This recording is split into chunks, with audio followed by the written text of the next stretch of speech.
race fans, Brian Eho here, and the one and only Bert Lehman. Bert, how was your weekend? It was good. I did not attend any races because I went to my granddaughter's dance recital on Saturday. But she did a great job. So it was all we'll let good. that slide. We'll let that. Did you get a permission slip from Buka to do that? Did you get? I did not. All right. I don't know if that's called a no call, no show or whatever. You can't argue with that. You only got one family. The little ones only grow up once. So good job on doing that, going and yeah, you said she did good. Was it a good time? Did she have fun? That's the main thing. Yeah, she had fun, and afterwards, I bought flowers for her. And when she came out of the exit door, she saw me and she goes, "Papa," and then she came and gave me a hug and wouldn't let me go. It's moments like that help you get through the days sometimes. I understand. So episode number 129, of course, brought to you by our friends over at Dirt Track Supply, Watertown, South Dakota, home of the Aero chassis. Bert, that close. Trevor Anderson just about put the 20 in victory lane. We'll talk a little bit about that. Last lap slider, debatable on the call. He got put to the back. The call went on him, but he had a good hot rod there, that Aero chassis. Of course, they build those Aero chassis locally, right? Watertown. And so obviously they got fast hot rods, right? But the fact is they can do anything. Whether you need a new car, parts, safety equipment, tires, you name it, get a hold of Ron and Trevor over at Dirt Track Supply in Watertown, South Dakota.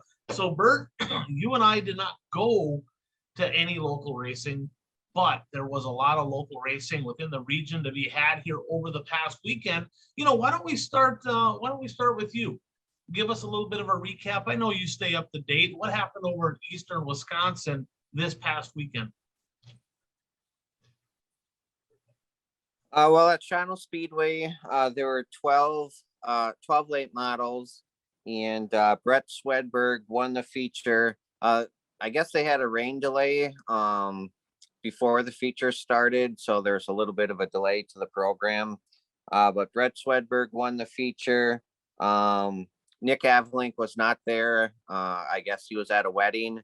I'm not positive on that, but that's what I heard. And then in Plymouth, there were only 10 late models at Plymouth. And I'm not sure how to pronounce the last name, but I'll go Joe Bonjero, something like that. Won his first ever feature at Plymouth Dirt Track. So that's good to see. And one thing of note, I'm not sure what happened, but Justin Ritchie had posted that the 70 late model would not be racing at Plymouth on Saturday night. So Justin Ritchie raced at Shawano Speedway in his modified, because it was 1,000 to win modified show. And then on Sunday, Justin Ritchie posted that the 70 late model would not be racing in the Dirt Kings race at Wilmot. So I'm not sure what's going on with that race team. So something to keep an eye on over the coming weeks. One other thing of note about Shawano Speedway, and you can help me with how to pronounce his last name. Kevin, is it Eder or Eder? You got it right the first time. Yep, Kevin Eder. Okay. Yep. He was at Shawano Speedway on Saturday night, and he finished 7th in the feature. Yeah, good to see a new face right over there in Eastern Wisconsin. Of course, Kevin Eder has won a pile of races throughout Western Wisconsin. Notably, he's from up in the Ashland area, but he's won, all over the Twin Ports, Ashland, Superior, Proctor, Rice Lake, all those area tracks. He's been a formidable runner in super stocks, modifieds, and of course now in the late model division. So pretty cool to see him make the trip over. Was he in attendance over at Wilmot? Was he there? I do not know if he was at Wilmot. Yeah, because I know, like you said, they canceled. They ended up raining out. We'll talk more about that in a minute. I wonder if he made the trip over there. Maybe he was heading down to Wilmot as well. But you're going to go back this weekend. I'm guessing both tracks. You're going to go to Shawano. They race this coming weekend as well. Yeah, I'm planning on being at Shawano Speedway this coming Saturday. Sounds good. Sounds good. So over in Wissota area, I think you must have just got a text message there, Bert. Somebody's texting us. You can't be texting us during the show. Okay. And you know what, Bert? We never did. We told them we were gonna do this. We said we were gonna text on air, so that's our bad. I guess we can't blame the boys for texting us during the program when we didn't give them the heads up that we're on the show. It is what it is. So I'm going to give a few shout outs here, and there's a few races that I watched. And of course, if you don't have Dirt Race Central, right, get it. It's so cheap. I mean, you're talking, I don't even know what it is. I think it's less than $15 a month, but that's the official streaming platform of Wissota Racing. They had a pile of them on, and there's been a lot of rainouts. They're going to have a lot of racing throughout the year. And I got a chance to watch several races on Dirt Race Central. And a few of them I didn't see on there because they weren't on there. I want to give a shout out to Matt Heinzerling out in South Dakota. 3 wins and a second to start off the season in the Midwest Mod. So a pretty solid start to 2022. And his second straight win over at the Black Hills Speedway in Rapid City. So great job to Matt Heinzerling. Brown County Speedway over in Aberdeen, South Dakota. They opened up, of course, Saturday, did not race, but they went to Brown County, and then they raced at Casino Speedway. Josh Torcheski put the deuce in victory lane. 2 wins for the late model. So it ain't Cole Searing. It's not Chad Becker. It's Josh Torcheski, who's kind of hot over there in South Dakota. Little bit of a gift, maybe. We'll talk about Casino, what happened. Not that he did anything wrong, but he probably should have got second. Let's put it that way. Congratulations to Blake Whitlock. His first career feature win at the Brown County Speedway in the Super Stock. Of course, the perennial powerhouse over there, everybody expects to win, Trevor Nelson. Well, it sounds like he had a first lap altercation or in the first couple laps, and tough break for the 71. And Bert, you know what that means, don't you? Point average lineup. Trevor Nelson's going to start in the front row the next couple of weeks. That is bad news for everybody over in Aberdeen. That's not a good deal for anybody over there. And then in the Midwest Mod division over there, the nightmare Lucas Rodin, your reigning national champ, 2 for 2 in 2022. Of course, he won the 10,000 to win race in Humboldt about a month ago, and he won in pretty handily fashion over at the Brown County Speedway to open up his Wissota season. Another guy I want to give a shout out here, Matt Drake out in Casper, Wyoming at the Casper Speedway. First career feature win in the Midwest Mod in his second year of racing. Tip of the cap to that young man right there. Congratulations. The first wins are awesome. So great to see that. That was a double header. Night number 2 went to a familiar face, the X3 of Sean Reed. He parked it in victory lane. Another thing that was kind of notable, Bert. So the Eagle Valley Speedway switched to Friday nights last year. Kind of controversial, right? They dropped Wissota. Unbelievable car count, 108 cars. And across the board, they had a better car count than the track they're going up against, the Red Cedar Speedway. Maybe part of it was the fact that Mississippi Thunder canceled. So I noticed there were some cars that typically race there, and they kind of have that non-sanctioned thing going, right? They had Wissota cars and USRA cars. That's kind of that formula seemed to be working. So Jerry's World doing pretty good. Boomers, Nick Kaler doubled up on Midwest Mod feature wins this weekend. He won Friday night over at Eagle Valley, Saturday down at Deer Creek. And then my buddy Andy Grimala had his car out, and it kind of got tore up at the end of last year. They put it back together. Of course, everybody knows Kurt Myers. He jumped in it, put that thing in victory lane. Andy Grimala basically said, I think the car's ready to go. So I think he has a little confidence going into his home track openers. Now, Bert, another thing that happened over in, I guess, western Wisconsin, Cedar Lake had their annual Ed Michaelson bus races. Unbelievable. I mean, did you see pictures from that? I didn't see any pictures, but I know that's always a huge event every year. I'm telling you what, there had to have been as many fans, if not more, than the USA Nationals. I heard different numbers. I don't know what's true. I don't have anything to verify it, but I heard 12, 13,000 people. And so think about this, right? I don't know how to say it without saying it. 12, 13,000 people to watch, I don't know, would they have 15 school buses, something like that at Cedar Lake? I think they had maybe 15 people at Charlotte. I'm just saying. I don't know. So maybe Charlotte, maybe XR. I mean, they're good racing, but maybe they need to have buses or something so they can fill the grandstands. Because thank God for their streaming platform, because that's not working. Also at Cedar Lake, Jason Schill, talked about him last week. He went, I think it was like 2014 when he won his last feature. He won last week. Bert, he did it again. So he goes that many years in a row without a feature win, back-to-back weeks for the 11X. I raced against him, buddy of mine. Congratulations to him. And as a racer, right? We talk about these. Remember back, I guess, a couple of years ago when all these tracks were fanless, and everybody was like, "Do racers even like want to race in front of an empty grandstands? I mean, that's kind of lame. Nobody wants to do that." I can tell you the polar opposite of that. Winning in front of 12, 13,000 people on bus race night at Cedar Lake Speedway, that's pretty cool. That's pretty cool. He had a packed grandstand, so congratulations to him. And then, of course, we're going to talk a little bit about the Dirt King stuff. We're going to talk about that, but they went head to head, right?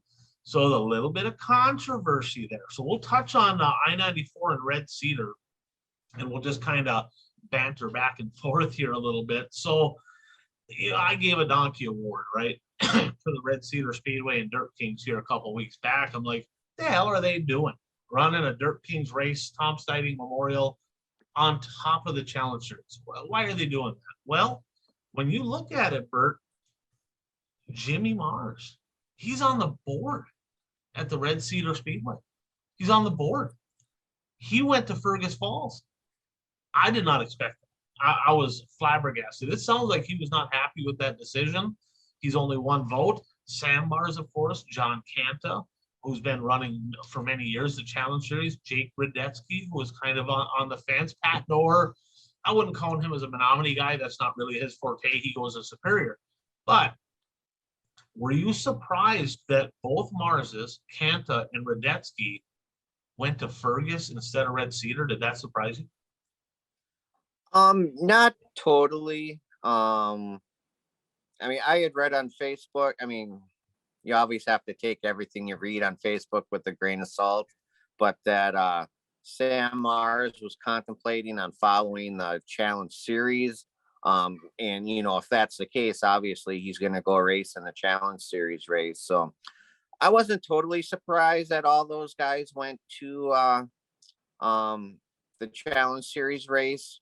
Although I did think there would be a few more local late model drivers racing at Red Cedar.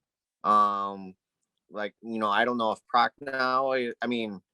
Prochnow Farm sponsored the event, so I'm not sure why Prochnow wasn't racing. My guess, maybe, I don't know this for sure, but it's planting season, right? Well, yeah, right. So right. that could be where he was. Right. So, I was a little surprised there weren't more local, but I mean, when you sit back and look at how the weekend went, how Friday night went, it was really a win-win for both events. I mean, Red Cedar was able to put on a late model event with 24 cars. Yep. And the Wasota Challenge Series still had a race that had, they had 30 some, didn't they? 37 late models at I-94. So, I mean, two late model shows with at least 24 cars. I mean, it's a win-win in my eyes. No Jesse Glenn's. No True. Jesse. I talked to Jesse at Mississippi Thunder. His new SSR that he's going to run with Wasota races just ain't done yet. So that sounded like the reason. So I figured maybe he would run the car for Ricky Lemon at the Dirt King show, because you can run that open motor right. with a reflector. Kind of surprised not to see that, but disappointed. But I tell you what, so let's touch on I-94 first, okay? So obviously late models were the showcase because it was a challenge series. They had a few other classes. Kyle Dykhoff's just been dominant.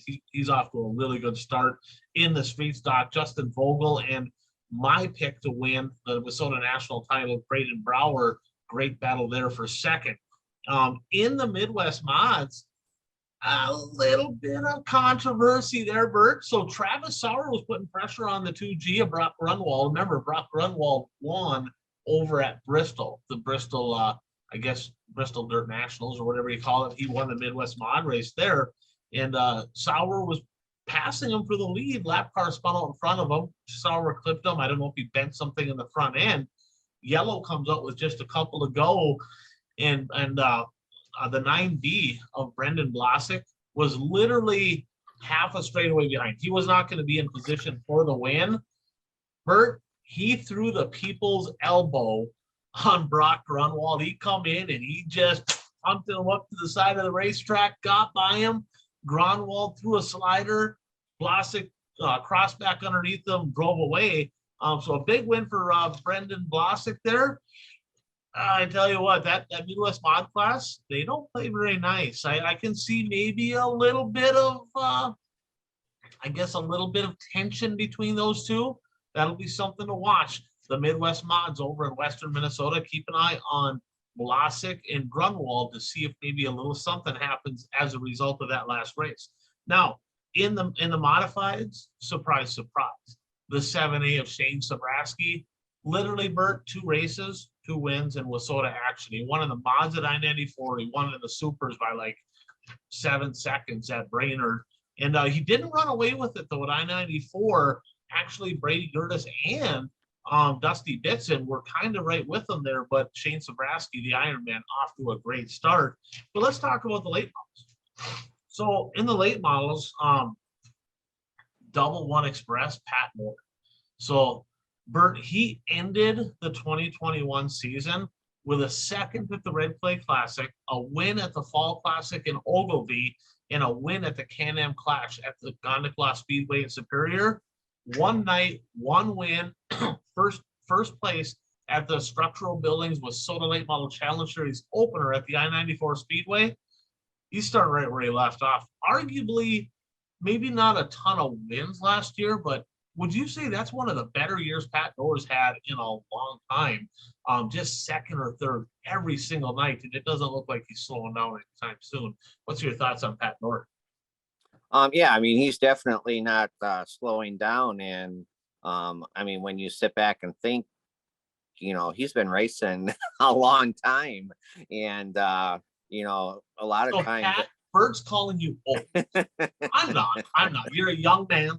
Bert is calling you old. I think that's what he's saying. You know, so, but yeah, I mean, he definitely isn't slowing down. And you're right. I mean, he's picking up, I mean, it's only one race, but he's picking up right where he left off at the end of last year. Yeah, absolutely. He's red hot. Now, a couple things that stuck out. So Wissota, the executive director, Rod Lindquist, they decided they want to hire an announcer for the challenge series, and a little bit of banter on Facebook. It's not an easy job. It's not. But when you have arguably one of the best announcers in Wissota racing, Ron Krogh at the I-94 Speedway, and then you have a new guy step in to announce the late models that doesn't know their names and can't pronounce them and no information, it's a little bit disappointing. So, dude, I don't know the guy's name. Don't know from Adam. Just please do your homework. You got one class. Remember, we're hyping up this, right? Challenge series. They want to make this a big deal. It's all about hype. So this guy, hopefully he does his homework, gets that the basics right, but give us some information on some of these drivers. I mean, let's get after it. Did you watch the feature, Bert? Did you watch the challenge race feature? I did not watch the feature.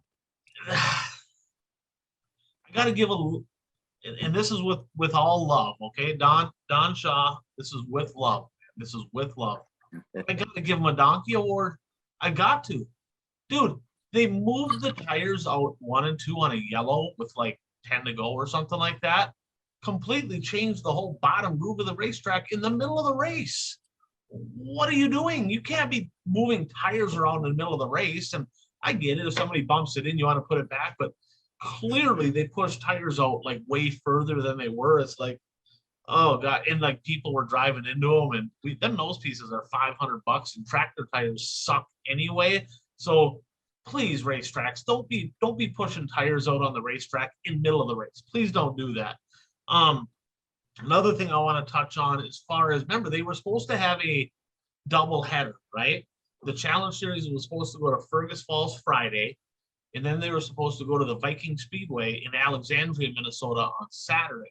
Now, unless you're living under a rock, we saw the weather that happened in Western Minnesota and all that at the end of last week. I mean, it tore some stuff up. I mean, there was multiple days people in Alexandria out of power. I mean, I don't know if you heard of Zach Johnson, Millennial Farmer. You ever see any of his stuff online? It like blew over some of his grain bins and everything. I mean, it just wreaked havoc in the area. So the Viking Speedway posted on there. They said, hey, we got track workers, families, fans, drivers that literally lost a lot of stuff with the bad storms that went through. We're gonna just take this week off, go out and help those families get their stuff back together, right? They just said, hey, family, we got to. This is we can race next week, right? Some people didn't agree. Literally, WISSOTA called up the Viking Speedway, and they were like chewing their ass for canceling the races. That's not a good way to start your tenure as executive director. You can't do that. I mean, that's got to be a donkey award right there. We're getting off to a fast start, right, with donkey awards for WISSOTA again.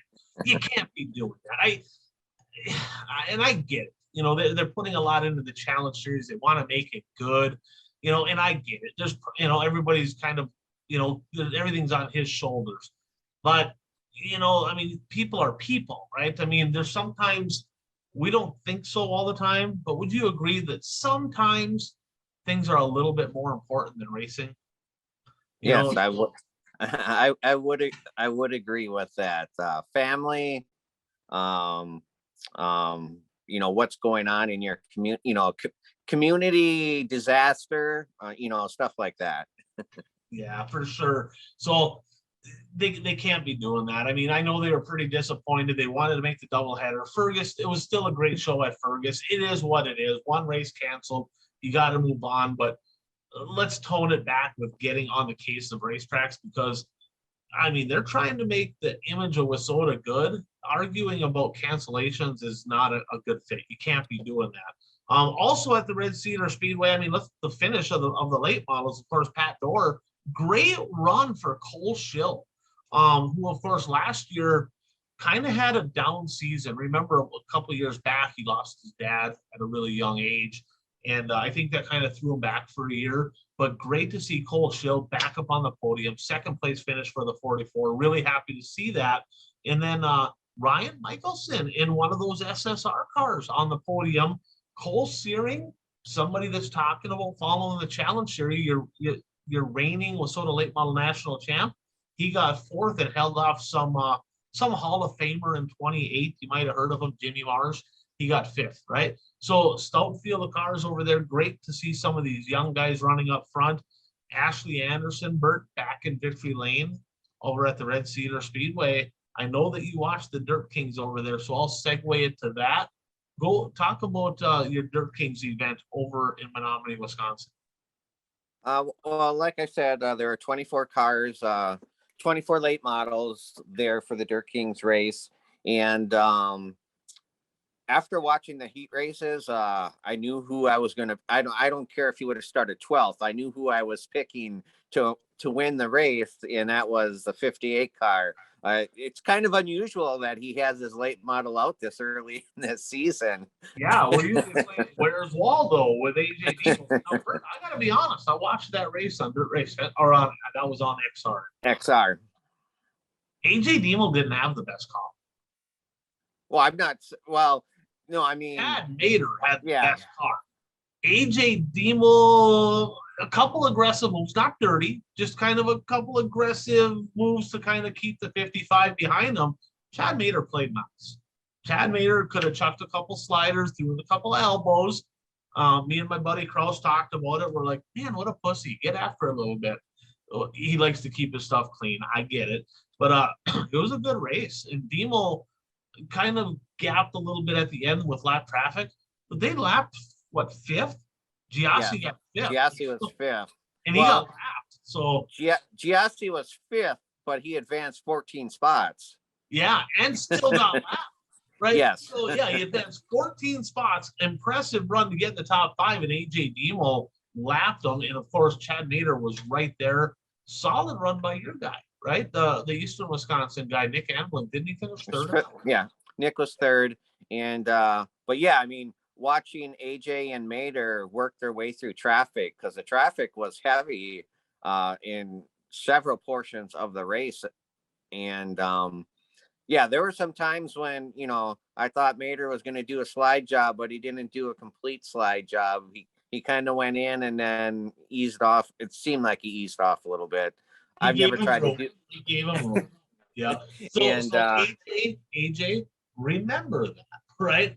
Chad gave you room. He raced you clean. And both of them, I mean, AJ Dean was a hell of a race car driver. Some of them needles that he threaded through lap traffic, it was bold. He had to do what he had to do because he had Mader right on his heels. Right. Yeah. I mean, it was exciting watching those two race for the lead. So, you know, like I said, it was a good show. It was I believe it was a win for Red Cedar, and, you know, it was a win for the Wissota Challenge Series too. So, you know, even though we would have loved to have seen all those cars together in one spot, I think it was still two good shows for both of them. Yeah, I would agree. And then, like I mentioned, we talked last week, right? I said my kind of surprise of the week is Jesse Radetsky and Ashley Anderson not in victory lane. Well, guess what? Both of them were in victory lane, right? So Ashley Anderson, he kind of drove away. Adam Hensel kind of was there, and Shane Halopka, keep an eye on him. That guy might be the winningest driver as far as modifieds go, Midwest mods, over at the Red Cedar Speedway. He's going to be tough to beat this year, Bert. He won a few right at the end of last year. And then in the super stocks, Jesse Radetsky got to the lead pretty early, but a guy that took a year off last year, Ben Hillman, he was sporty. He was pretty good. And Kyle Kopp was good. So, I mean, that super stock contingent over there is going to be solid. Dan is salty, struggling a little bit. I don't know if that's a new car. Got to figure that out. So he's got to get that going. Midwest mod race, Bert, was pretty darn good.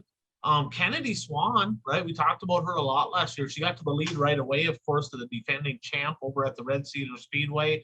Won the Punky last year. A little bit of an altercation. Jump on Dirt Race Central. You make the call. Contact between her and Nick Ayotte. Both of them DNF running first and second. And Cole Chernosky come down, started sixth, and brought home the victory for Team Canada. So congratulations to him going back north. That makes that trip a little bit shorter after parking in victory lane. So one of my favorite tracks, Bert, that I talk about all the time, Casino Speedway, Watertown, South Dakota. Okay. It's worth getting Dirt Race Central just to watch that. Just watch that. Every race was exciting. It was like complete mayhem. Quarter mile, I call it the Fairbury of Wissota, right? I mean, it's elbows up, full ring, turn and burn, street stock action. Get this. Maria Brooksick from 8th. Stout field of street stocks there, Bert. Like, there was some hitters, right? Dykoff, Mogul, they were there. Andy Rosso, she drove around all of them from 8th. Parked it in victory lane. Absolute impressive win. Because she had to go a lane up through traffic and threaded the needle. I'm telling you, she is no joke over there. Multiple time state of South Dakota champion for the street stocks. She's got a pretty darn sporty hot rod this year. Congratulations to her. Midwest Mods was kind of just got strung out. Not a lot of action. Adam Brotherton, somebody that runs very good over there, parked at victory lane, kind of uncontested, started on the pole. The mod feature, though, Bert, drama. And on this show, we like drama. We like it a lot. I like drama. So, closing laps. First of all, 25-lap feature for like 12 or 13 cars. I don't know about that in a tire shortage. Todd, good. Come on, buddy. Come on. tone her down a little bit. 20 laps. If that race is 20 laps, Dale Ames puts the 6 in victory lane. It was 25. He did not. Okay. It did not happen. There was right at the end of the race, Trevor Anderson was really good. He actually started a few rows back. He got to him. He threw the slider like multiple times in the last 5-6 laps, but he kind of did what Mater did there with AJ, kind of left him a lane on the top, right? White flag comes out. He buries it into 1 and 2, slides up the track. Well, you know what happens when you slide? You lose a little bit of momentum. Ames got in the back of him. You got to jump on Dirt Race Central. You make the call. It was a tough one. It was one of those deals where Anderson came up, right? Ames got in the back of him, got turned around. They called it on Trevor. Personally, I don't have a dog in the fight. I probably would have called it the other way because he did clear him. He didn't drive it. He cleared him. So in my opinion, Trevor would get the spot back on that. He did not. Ames got the lead. Then on the restart, you had Ames and you had Mike Stearns, who's been red hot, and Tyler Peterson. Tyler Peterson buries it into turn 1, chops off the nose of Stearns. Kind of a clean move, but a power move. It was close. Stearns had to grab the brakes, chucked a hole, shot up the track, spun around. He goes to the back. It's like, then on another restart, there's another yellow. Well, at the end of it all, Tyler Peterson chucked a slider. Ames got back underneath them. Ames went to chuck a slider, pushed like a road grader in the last corner, just whatever, didn't get it turned. Tyler Peterson, right back where he started, right back in victory lane at the Casino Speedway. Very, very exciting race. And then in the late models over there, Bert, Chad Becker chased down Skorcheski. A father-son duo, Blake Swenson, Chuck Swenson, ran first and second for at least half the race. So that was pretty cool. And then Skorcheski got by in the bottom. Chad Becker got by. Chad Becker chucked a slider. Chad Becker got the lead, and he buried into turn 3, hooked a rut, and just pounded the concrete turn 4. I don't know. He got towed off. I don't know how much damage there was. Hopefully it wasn't horribly bad, but as a result, Josh Skorcheski out front, 2 wins on the weekend. Congratulations to him. And then the only other thing that I'll talk about, Rice Lake Speedway, they raced this past weekend in Rookiesburg. We talked about it last week, right? Jack Weeboard from dead last to win. Parker Anderson, your 2021 Wissota Street Stock National Champ. The rookie parked in Mickey Lane. 2 weeks, 2 wins for 2 rookies at the Rice Lake Speedway, and a little bit of a somber news for everybody in Wissota racing. A big fan over there, somebody to watch the show, relative of Steve Larson. Nate Seavalls tragically lost his life this weekend, and he was from Rice Lake. So, condolences to the family on that. So, with that said, Bert, I think people are asking me if I'm doing the power ranking show this year. I just ain't enough time. I just, there's no way. I got a new career. We talked about this a little bit. I started at Halberlines. Halberlines, right? Proud supporters of dirt track racing. You got the Halberline Speedway in Proctor. They open up this coming week, right? But I'm going to be driving over the road. We're going to incorporate some power rankings in, and kind of a little precursor to it. You saw some late model action this past weekend. If you had to name a couple of drivers that would be right at the top, who would you put at the top right now in the power rankings for the late models in the region? Well, I'd have to put Troy Springborn up there based on he has 2 feature wins in Eastern Wisconsin. So we always talk about, feature wins are key. So he would definitely be in the top 10. Pat Dorr, AJ Demo with their 2 big wins, that they would be up there. So definitely those 3 drivers would be. Yeah, and I would say easy 1-2 for me right now, right? Pat Dorr and AJ Demo. It's hard to say. It's like 1 and 1A, right? It's kind of they're both there. Pat Dorr, a $5,000 win at Fergus, $3,000. I think it was $3,007 to win for AJ Demo. And out of South Dakota, Cole Searing, I don't know what happened in the heat. I didn't watch the heats, but he had a couple altercations. I don't know if he broke, but he didn't even start the feature at Casino. So not a good start. He did finish in the top 5 though at the Challenge Series race. He had a solid 4th place finish. And if you notice, if you look at the My Race Pass lineups, he started deep in a loaded heat race. So he's going to be up there. Skorcheski with a pair of wins right out of the gate. And it's not like Skorcheski started up front. Could this be the year where he makes a little bit more noise and steals some wins from the 12, the 9, and the 10 over in South Dakota? In the modified division, Bert, we'll just make this quick. I mean, it's as advertised, right? I mean, you got Tyler Peterson, of course, impressive win. He was not going to win that race if there wasn't a yellow. In fact, he's probably going to get 4th, so I mean, he wasn't the best car, but he makes it happen. Shane Sabraski, 1 win, one race, 1 win. Ashley Anderson, I mean, he's already back in victory lane as well. So it's early, but they were the top 3 right now. The super stocks, this one's a little bit interesting. Of course, you got Shane Sabraski, who's like here, right? One race, 1 win, and dominant. And there ain't anybody in the history of super stocks that had that much of a dominating postseason that he had last year. So he's here. And then you got a whole bunch of guys right here, including Kyle Kopp, a guy to keep an eye on, that 26 from up in northern Wisconsin. Jake Radetsky, his best year ever last year. Dexton Cook, who is my pick right now, Bert. Dexton Cook is going to get 2nd. Sorry, Dex. I know he's trying to win it. Until proven otherwise, there ain't nobody beating Shane Sabraski. Okay, if it's going to be somebody, maybe Dexton has a shot. And then Terrence Spacek, keep an eye on him. He's already parked in victory lane a couple times. Midwest Mods, again, the nightmare Lucas Rodin, right? He is 1-8. Likers haven't raced yet. I don't know what's going on. I haven't talked to them guys. I have no idea what's going on with the Liker boys out in, I guess, Wyoming out there. So we'll see if maybe they get out there. I'm not sure what's happening there, but a couple South Dakota guys to keep an eye on. Of course, Mike Nichols, Adam Brotherton, who did park at victory lane.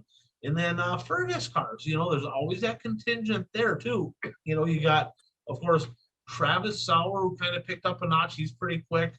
Vlasic, Grunwald, and then Tyler Kittner won just a week ago down at Rice Lake. And in the streeters, my pick to win it all this year. I like a lot of them guys, but it is what it is. Brayton Brower, I think he's going to win, and I don't think it's going to be close. I really don't. I think he's going to kind of dominate that deal. The 3 that are going to be there with him, though, would be Justin Vogel, Kyle Dykoff, and then you're going to have somebody like maybe a Johnny Carter.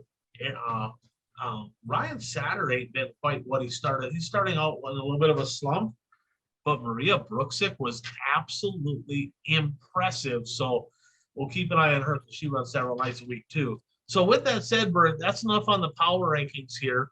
Let's jump into a quick recap and analysis from this past week's national events. And we'll try to keep this quick. Go ahead. What do you got?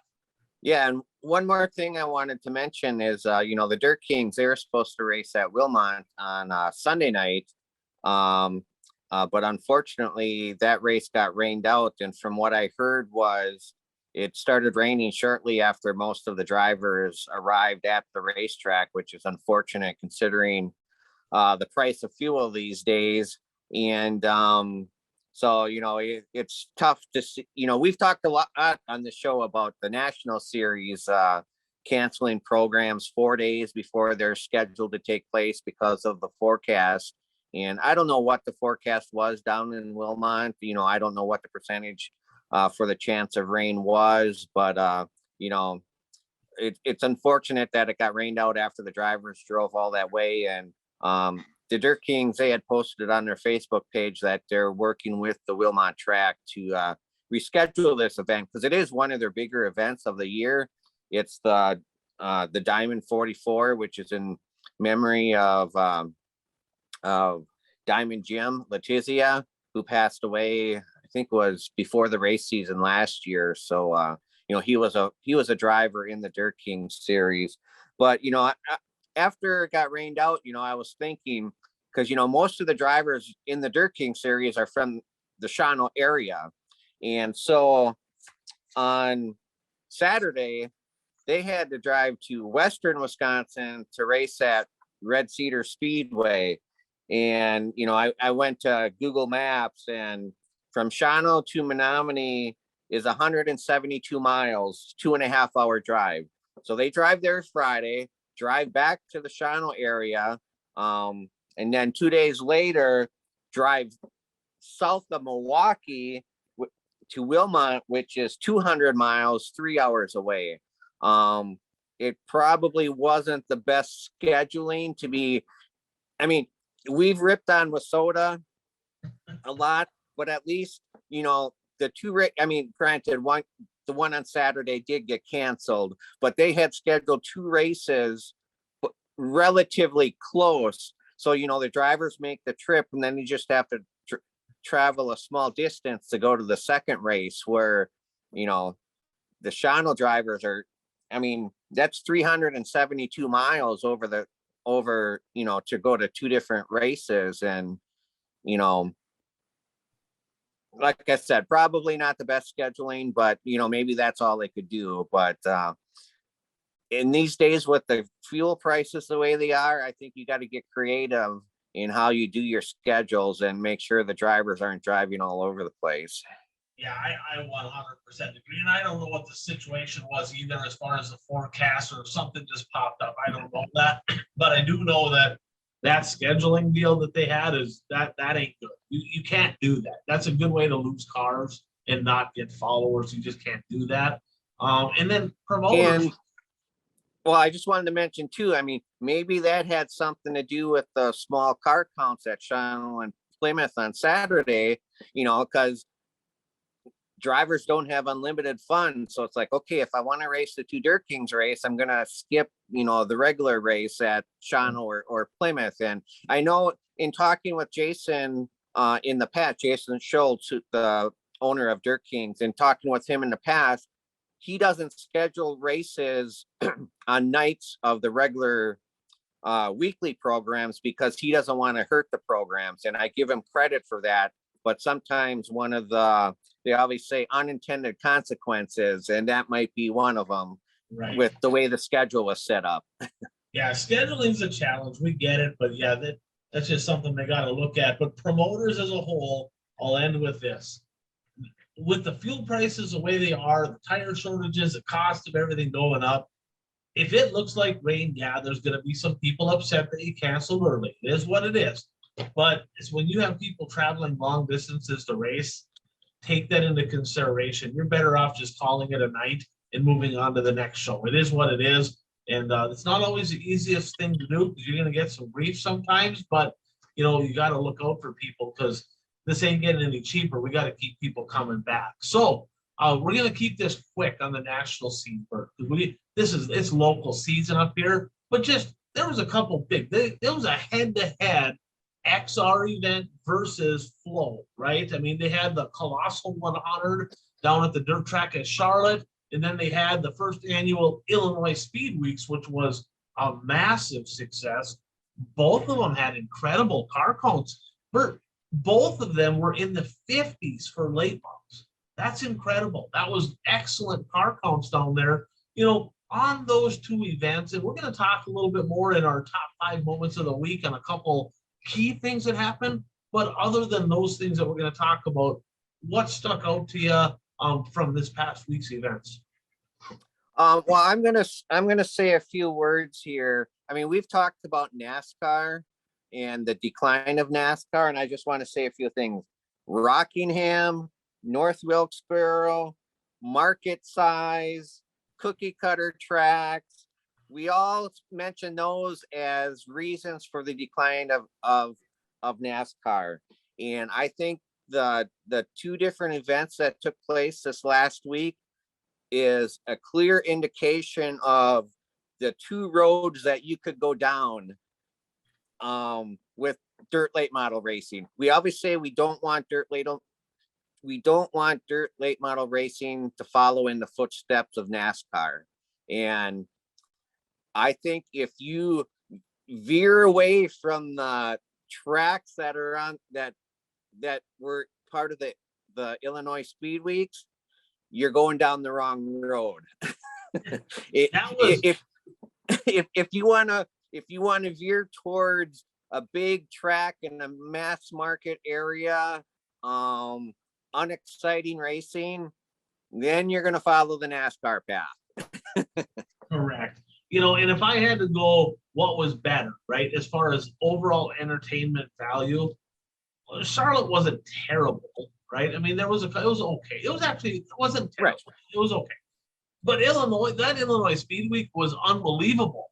I mean, the racing was incredible. I mean, you had Spoon River, Lincoln, Farmer City, and you had Fairbury, which never disappoints. That was, I mean, it was on the edge of your seat, full ring, up on your seat, elbows up, racing. And you looked at the crowds. You look at all the crowds at that Illinois deal, packed. I had to ask somebody. I didn't know. I'm like, were the XR deals? I didn't know. Was that fanless? I wasn't sure, right? Because I looked at it. They had a few more people there on Saturday. There was nobody there on Wednesday, Thursday. I mean, it was empty. Or Wednesday and Friday. They rained out one of the nights. Empty. I'm like looking at it, going, this is terrible. And I get it. There's good money. I guarantee Chris Madden's happy, right? He's really, he's really happy. He's making a lot of money. He's really happy. But it's something's missing, you know. And now they're going to go to that North Wilkesboro deal. That's going to be uninspiring, boring. There's going to be nobody there. Well, and I don't get it. So today I was looking at the XR schedule, and it's like, yeah, they have Bristol, they have, Charlotte, they go to Vegas, they go to all these tracks that aren't exciting to watch races at. And they don't have a fan base. None of them have a fan base. And I mean, I'm not ripping XR. I mean, what they're trying to do, I hope they succeed, but if you want to see good dirt track racing, I mean, it may not be in the fanciest facility, but as long as the track is good, that's all you need. Let me ask you this. You're a diehard late model. You're a race fan, but diehard late model. Is there a better region for entertaining dirt late model racing in the country than Illinois? Not that I've seen so far. I'm telling you, it's been good. I mean, and they don't and understand. There's a lot of tracks that don't. A lot of Illinois doesn't run late models every week either. They have a lot of specials. So you look at that contingent that comes out of there, the tracks, the surface, the type of clay they use. It is absolutely incredible, exciting racing, and that's one of the positives, right, of streaming platforms. Because I never would have seen a race at any of these places, right, if not for streaming, right? I mean, think about how many good races we've seen at Farmer City and Falls over the last couple of years. I mean, for example, before last week, I don't think I ever saw a race at Spoon River. I had no idea what Spoon River track was even like. Right. And I've heard a lot of people say that's a really, really good racetrack, and it had entertaining racing.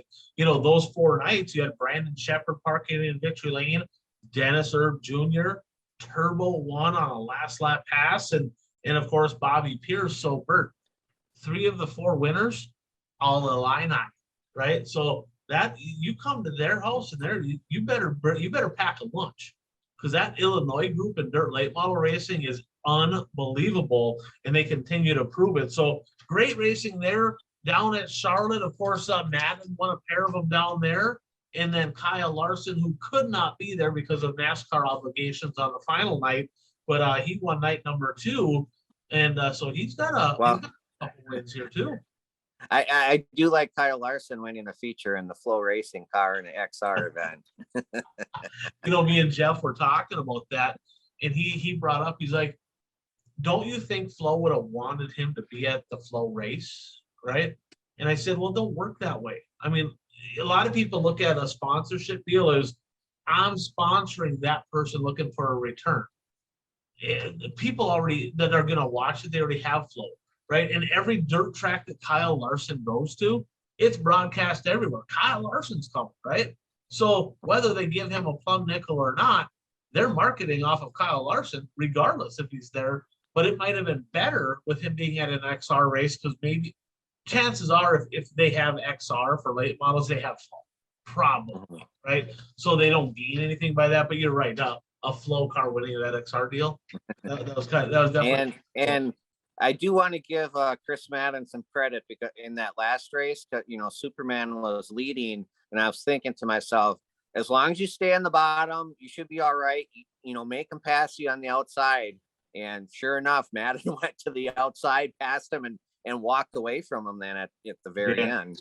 He did. Hey, another thing, I want to give credit to Barry Braun a little bit here as well.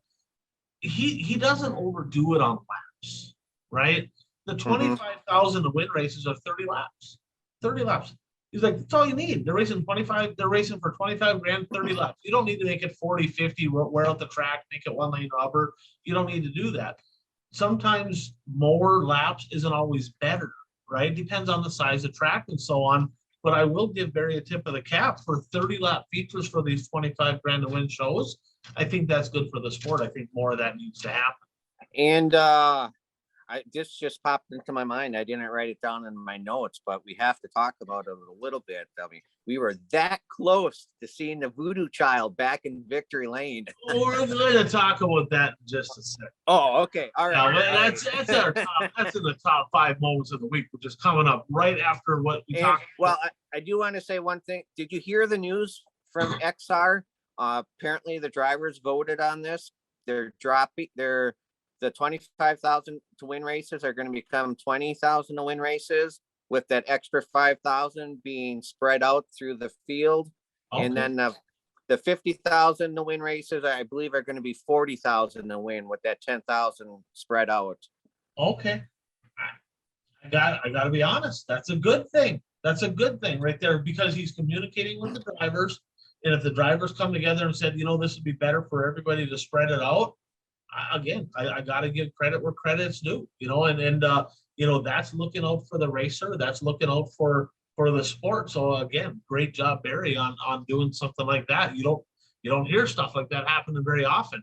We're going to touch a little bit more on Woo in the top 5 moments of the week, but they had a pair of races over in Pennsylvania. Night number 1, big win, Jacob Allen.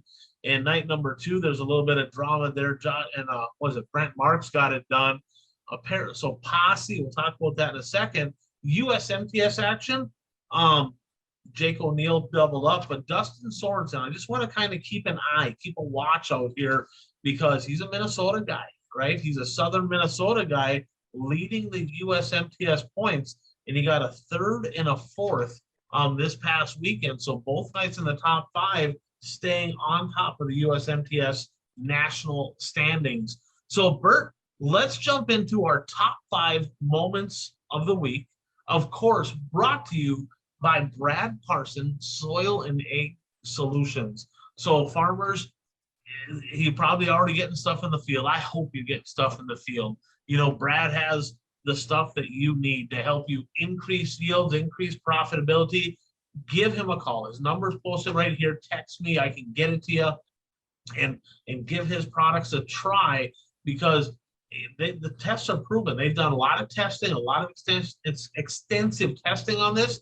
You don't need to plant your whole field. Give it a try. Get the data. He doesn't have increase in prices like all the other stuff, and he's a racer. So for racers, by racers, give Brad a call for all your egg needs. So number 5. I got my phone ringing over here, Bert. They're probably so I'm in a hotel right now, so we're just about they can bear with us. So number 5, Jake. You're being too noisy. Apparently. I probably am. So number 5, Jake O'Neill, Bert. Lights out in USMTS action, doubled up on the week in Oklahoma, and really it was lights out, because night number 2 over in Pensacola, the lights actually went out. They blew a transformer right before the feature. So he was lights out. They were lights out. Everything in USMTS has been lights out. So Jake O'Neill at number 5. At number 4, AJ Diemel out-dueling Chad Nader to win the Tom Steining Memorial at the Red Cedar Speedway. Unbelievable race. They battled. AJ had to work for that one. I mean, he's an absolute stud in that car. But I tell you, Chad Mater was right there. That's number 4. At number 3, Jacob Allen. A huge win in Lincoln, Pennsylvania. Then Brent Marks completed the posse sweep. Kinda, right? Because do you consider Jacob Allen Pennsylvania posse? Or do you consider him World of Outlaw? Or do you consider him both? Well, if he follows the tour, he's an outlaw. But if he's from that area, he's kind of both. I mean, he's from right down the street. You saw the crowd went absolutely bonkers. So I guarantee once a posse member, always posse. Yes, he's an outlaw. I would say that's the only World of Outlaw guy winning that the posse would be okay with, right? So that was incredible. And then night 2, he probably should have won again, ran out of fuel. There was a yellow on the last lap, ran out of gas. Otherwise, he would have won that one. He would have doubled up on the week. Brent Marks parked in Victory Lane. Macedo got second, Bert, light at the scale because everybody ran out of gas. Track conditions, he would have had the point lead in the World of Outlaw points. Nope, he doesn't have it because he ran out of gas. He officially got last place. At number 2, Turbo's last lap pass on RTJ to steal the win at Farmer City. What do you think of that? That was quite a race. I didn't want to see it happen because I was mad at Turbo because I picked him, I think, the night before, and he absolutely sucked the night before. But no, I mean, that was an exciting race.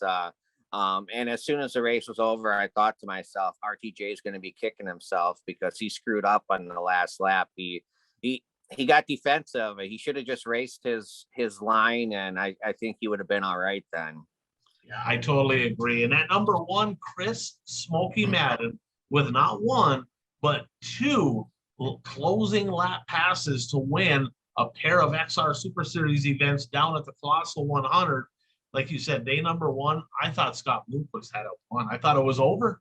I'm like, Bloomer's finally going to get a win, and he slid up a little bit. I don't know if the air got off his nose and he got loose, and Madden went by him, and it's like, crap.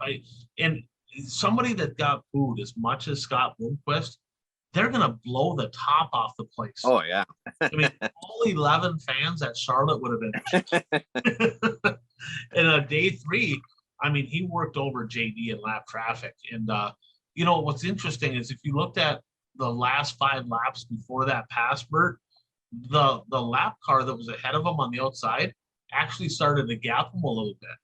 So Madden must have been sitting back there going like, this guy's faster up here. I'm going up there. He did. He drove right around him, got the win. So Bert, let's jump on to a blast of the past brought to you by Impact Health Sharing. And folks, if you need health care, if you're paying too much, you can't afford it, give me a call, give me a text. I'll get you a quote, see what I can do to help you out. Just hit me up and we'll see what we can do. Number 29, I know you have a 29. I got a couple 29s as well. What do you got? I have Eastern Wisconsin 29. He doesn't race anymore, but he raced at Shawano Speedway in the 1990s. I don't know if he went into the 2000s, but 1990s for sure. Started in the hobby stock class, eventually got up to the modified division. Greg Ness from Green Bay. He was, I was good friends with somebody in the hobby stock division at the time, and there was a lot of rivalry in that division at the time, and they put on some good racing back then. Outstanding. So I have a handful of 29s, and I'll go quick as well. KC Fran from up in Hibbing. He ran super stocks, and then he ran late models for a number of years. Poor boys racing, they called it. In the Fran family, a lot of legacy up there. Of course, Carl Fran was one of the first members on the Wissota board of directors. The legendary Freddie Fran, one of the best people to ever sit in the booth and announce races in the Northland. And I tell you, that Fran family, they've been around racing for a long time, and Casey Fran was definitely a staple in that family. Another number 29, I know him as number 54, also ran 29 in the modifieds. Bruce Neeney, another legacy family, several Neeneys. They're in the late models now up in northern Minnesota, but Bruce in the 29 won the Labor Day shootout in the Wissota modified division. Another number 29 from Bemidji, home of the Chicken Shack over in western Minnesota, Gordy Lancaster. And I'd like to call him the godfather of Bemidji racing. That guy's been doing it for a very long time. Bert, I remember him racing in cowboy boots, right? And I mean, he's been around, great guy. Everybody liked Gordy. In the legacy, family members of his, Kevin Barr races still, his grandson, Brandon Barr, and of course, the late John Sykes was, I don't know how he was related. Maybe I can't say for sure, but he was related to Gordy nonetheless. So Gordy Lancaster, Pat Willis. Pat Willis, there's a name right there. If you know anything about Wissota racing, he owned Hoosier Tire North. Him and Patsy, they were on the board. He was the first ever Wissota modified national champion. And the Willis family, very instrumental in the foundation of Wissota auto racing.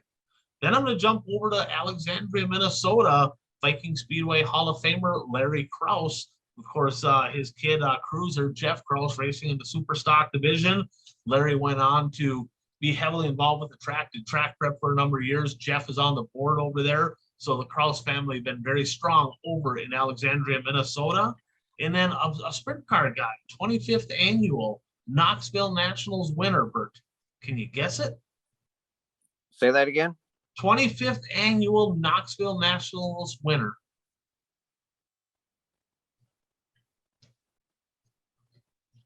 Doug Wolfgang. Oh, he was in a 29. I don't know if he was always 29, but I know the car he won that one in was number 29. And then over in the Menominee area, they actually have a memorial race for this gentleman, Dave Shackleton. Mopar guy, ran the super stocks, very talented racer, big family, related to a lot of the Thomases, I believe. And Dave Shackleton got around that place quick, fast, and in a hurry. So, Bert, that gets us through the blast to the past. And let's jump into a little who's hot and who's not, brought to you by Blue Line Brews. And Bert, I'll tell you this much right now. I've been getting up early in the morning for training, and that means that I've been drinking lots of coffee. And jump on to bluelinebrews.com, pick your favorite blend. I got Justice. I'm trying that out. I like it. But a portion of their proceeds goes to the families of injured and fallen officers. Check them out at bluelinebrews.com. Bert, who's hot? Well, I have two of them, so I'll let you go first. Greg Satterley, the truth. Bert, 8 races, 4 wins, 3 seconds, 1/3. He won the Port Royal Lucas race, and he got 3rd at Hagerstown at the Lucas race, and they're going to his stomping grounds this weekend. Greg Satterley, red hot at 22. Who do you got? Well, I'm gonna go with Dennis Erb Jr. He won one of the races during Illinois Speed Week. And I mean, it's surprising. It was his, other than winning the Dream, it was just the most money he made in winning a race, other than when he won the Dream. And he was, in contention pretty much every night in those races. So I'm going to give him his props. Absolutely. And you said you have one more? Well, obviously Chris Madden. I mean, he, I was actually reading a story today that if he would happen to win the million race, he could have a shot to win $2 million this year. I mean, that's the pace that he's on for winning big races. He's been on at them XR races for sure. I might as well say Brandon Shepard too, Bert, because he had a first, a pair of seconds, and a 5th at Illinois Speed Weeks. That's his stomping ground. So, I mean, I think he come in there and says, you know what, this is still my house. And he proved it. He was there every night as well. Who's not? I'm going to go. He's one of my favorite drivers, but he readily admitted he had a pretty bad week, and it's unfortunate because, they were racing in his area. Jason Feger, he's from Illinois, and, as a driver, whenever there's big races in your home turf area, you're expecting to do good, but he had a tough week. I think he hurt a motor one night, and I follow him on Facebook, and he said, we didn't do very well. So Yeah, he's struggling. I'm gonna go with the mailman, Devin Moran. 7th, 10th, 7th, and 11th. 9 straight nights off the podium, 19 race winless streak. I'm telling you, after speed weeks, I had really high expectations for the 9, and he just has not been very impressive as of late. So can he turn it around? He's got the talent, but something's missing with that 9 car. So we'll see. He's got Lucas action this weekend. We'll see what he can do. So let's jump into our sure bets of the week. And of course, Bert, my sure bet, my lock of the week is always Real Estate by Jay Schmidt over in Watertown. Over 20 years of business experience, racing family, of course, with his dad, himself, his kid. They've been around racing for years. Whether you need land, commercial, residential, whatever it may be, your lock of the week, your sure bet is always Real Estate by Jay Schmidt in Watertown, South Dakota. So who is your sure bet? My sure bet is the Castro Flow Racing. They're going to be racing in IMCA country at Marshalltown Speedway. So I'm going with the driver who I'm sure has a lot of laps at Marshalltown, as he raced an IMCA modified for many, many years. Can you guess who it? What? Oh, are you going to say Gustin? No, that's USMTS. He's going east. So I don't know who you'd be saying. Who are you saying? RTJ. There you go. There you go. I tell you what, he was close. He needed a win, and he was close, and he just came up just a little bit short. Bert, last week I said a Pennsylvania Posse member is going to win. It was probably going to be Brent Marks. I feel like I was right on that one a little bit. And I'm going right back to the well. A Pennsylvania driver is going to win at least one of the World of Outlaw races in the late models this weekend. And I got my eye on the 22, the Truth, Greg Satterley. I picked him for 2 of the races. I picked him for 3. So and I took Rick Eckert for the other one. Oh, you did? Okay. So let's jump into the last lap, Bird, brought to you by Zuli's Race Engines. And of course, they continue their winning ways. Over this past weekend, Warren Poirier Jr. out in Black Hills, Rapid City. He doubled up a pair of wins out there. Blake Whitlock, his first career win in the Superstock. Kyle Dykoff, another win at I-94. And Jaden Christ, a win at the Brown County Speedway in the Street Stock. So if you need an engine, you need freshen, you just need a change, give Frank a call. They're going to take good care of you. They're going to get you in good equipment. And if you can't beat them, join them, Zuli's Race Engines. So this weekend, Bert, not a lot more to add. We talked about a lot already. Unfortunately, I got to do it. I mean, I got to give a donkey award to my home track. I got to give a donkey award to my home track. My home track's always been Hibbing Raceway, Hibbing, Minnesota. They had their practice night this past weekend. Evidently, safety's optional. I don't know what to say. I was mortified when I saw what they had going on at the Hibbing Raceway. So they went above and beyond. They did some cool stuff. They had some food trucks. They promoted it. Kind of a neat deal, right? Let's get some things going on practice night. Bert, they literally had a guy standing off the top of turn 3, waving a flag, right? While cars were going off the track, and some of them were flying off of turn 3 because there are no walls. What the hell are they thinking? On what planet is that a good idea? If there's a wall there, I think you'd be an idiot for standing there. There's no wall there. So you have to be a bigger idiot to stand there. Absolutely flabbergasting. If the insurance company saw that, they just closed the place down and say, you guys are not qualified to run a racetrack anymore. Unbelievable, right? But it got worse. Bert, it got worse. Worse than that. A late model guy broke down coming out of turn 4. Cars going around the track, practice.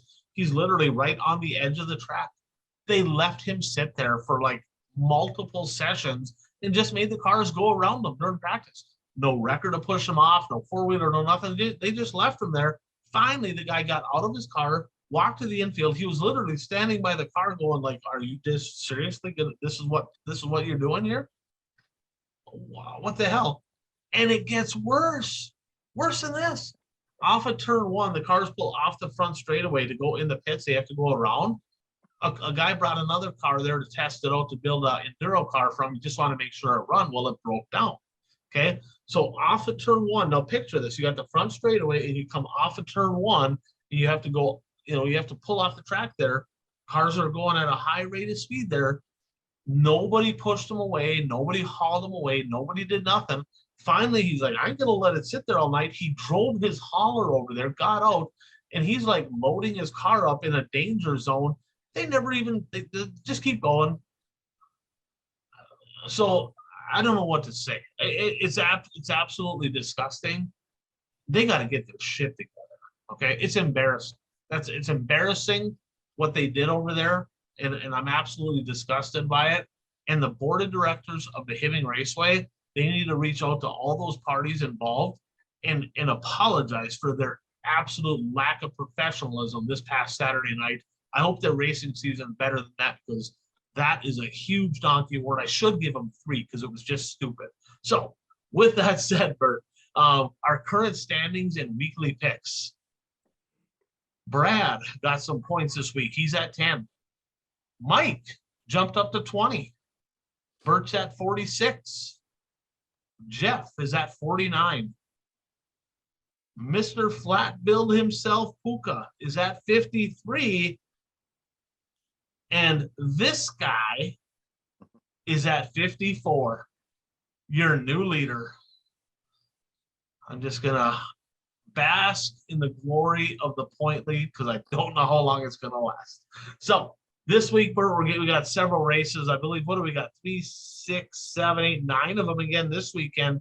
World of Outlaw Sprint Cars, Bridgeport, Attica, and Sharon Speedway. I believe them are all in Ohio. Castro Flow Racing Night in America, like you said, over in Marshalltown. And then the World of Outlaw Late Models heading up to Pennsylvania, Bloomsburg, Marion Center, and Port Royal. And then, knock on wood, Bert, but the Lucas Oil Dirt Late Model Series is supposed to race this weekend. Hopefully Mother Nature cooperates, right? And that's at the 300 Raceway and in the 34 Raceway. I believe those are both in Iowa as well. So, yes. Bert, what are you most looking forward to this week? I'm going to say Marshalltown, just because that's not known as a late model track. So it'll be interesting to see the top-notch late models racing there. I'm going to go local. There's a lot of stuff on the national scene opening up that's supposed to happen. That's always good. But I'm going to go local, and the Gondik Speedway in Superior, Wisconsin, and the Halberline Speedway in Proctor, Minnesota, and the Hibbing Raceway in Hibbing, Minnesota. All 3 of them are supposed to open up. And being that I'm here in Superior, if they open up, I'm probably going to go to at least one of those races. So knock on wood, hopefully Mother Nature cooperates. So Bert, a lot of content this weekend, a lot of local racing. And hopefully everybody enjoyed the show. If you're trucking, if you're driving, if you're working at the mines and listening to it, hopefully we gave you a little bit of a break and some entertainment here. And with that said, Bert, any closing thoughts before we drop off? No, it's just hard to believe that it's the middle of May already. And exactly. There ain't been a whole lot of racing up north, but right. We're getting there. We're getting there. So as always, I'm Ryan Eagle. That is the Bert Lehman. Thanks for tuning in to the One to Go Show.